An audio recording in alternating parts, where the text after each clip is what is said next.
Hi everyone, this is Kevin with Garrison Dental Solutions, and today I am here to describe what this crazy looking device is. We are just in the process of launching the new Loop LED curing light, and the closed loop technology is kind of an interesting concept and requires a bit of explanation. And to help explain what it was doing, we wanted to be able to demonstrate the closed loop style curing light versus a regular curing light. So this device was created. And what it does is we have in the cradles on the back, we have two different curing lights, Loop here on the left and competitor on the right. And they're mounted on a motorized table that just can very precisely move up and down.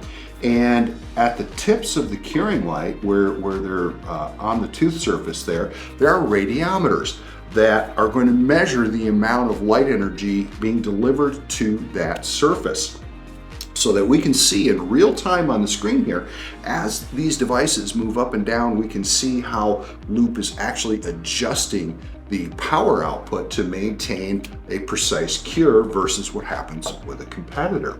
So let's go ahead and I'm going to fire these up so we can take a look at what happens here on screen. We wake up this device, and there we go. So as we see it moving slowly here, we see now the curing light energy of the competitive unit has dropped well below the target.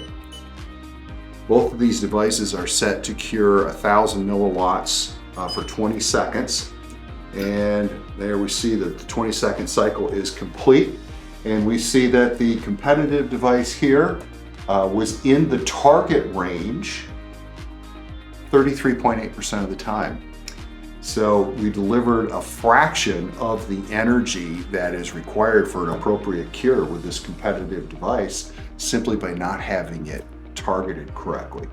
The Loop device, as you see, maintained within the target range very nicely, a total 98.7% of the time, even though the device was moving around. Pretty interesting and very decisive indication of what happens when you are not holding your curing light steady, which is, of course, with the patient moving and your hand moving and everything, it's virtually impossible to maintain that perfectly stable.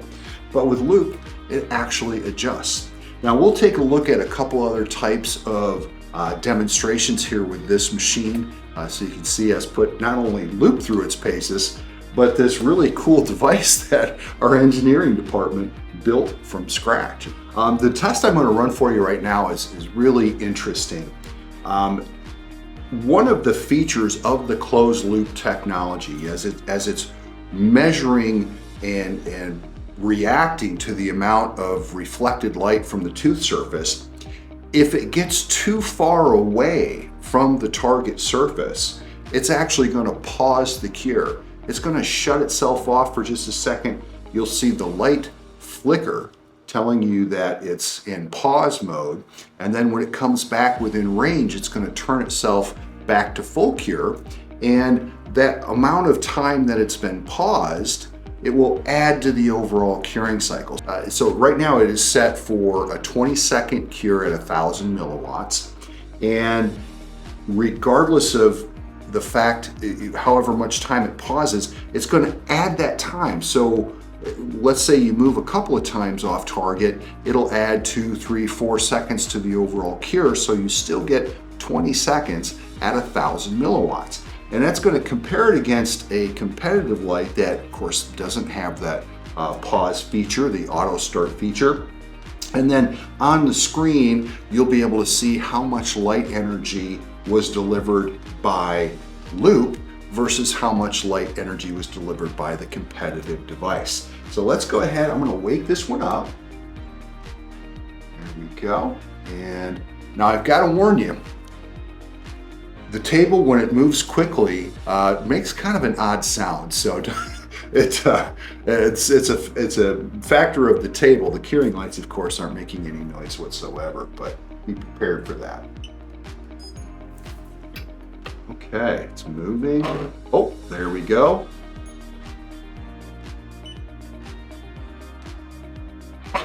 and it moved again really quickly. Get one more cycle like that. There we go. Okay, now you see loop is still on. It added that time. Now it's done, delivering the appropriate amount of energy. So let's look what that did on screen here. So as you know, the both of these devices are moving at exactly the same time. They're mounted to the same table. So you can see as the competitive device gets farther away, the energy being received by the surface drops dramatically. And so over the course of its 20-second cure time, it delivered 45% of the time. So only 45%, less than half of the time, was it in the appropriate range. Now, over on the loop side, you can see when it gets too far out of range, it paused. And then as soon as it got close enough again, resumed the cure cycle, paused again, resumed the cure cycle, and delivered 92.9% of the amount of energy it was supposed to. So that is a really definitive proof, showing that how that auto start, auto pause, and resume feature is built in, does it automatically if you have the closed loop mode turned on.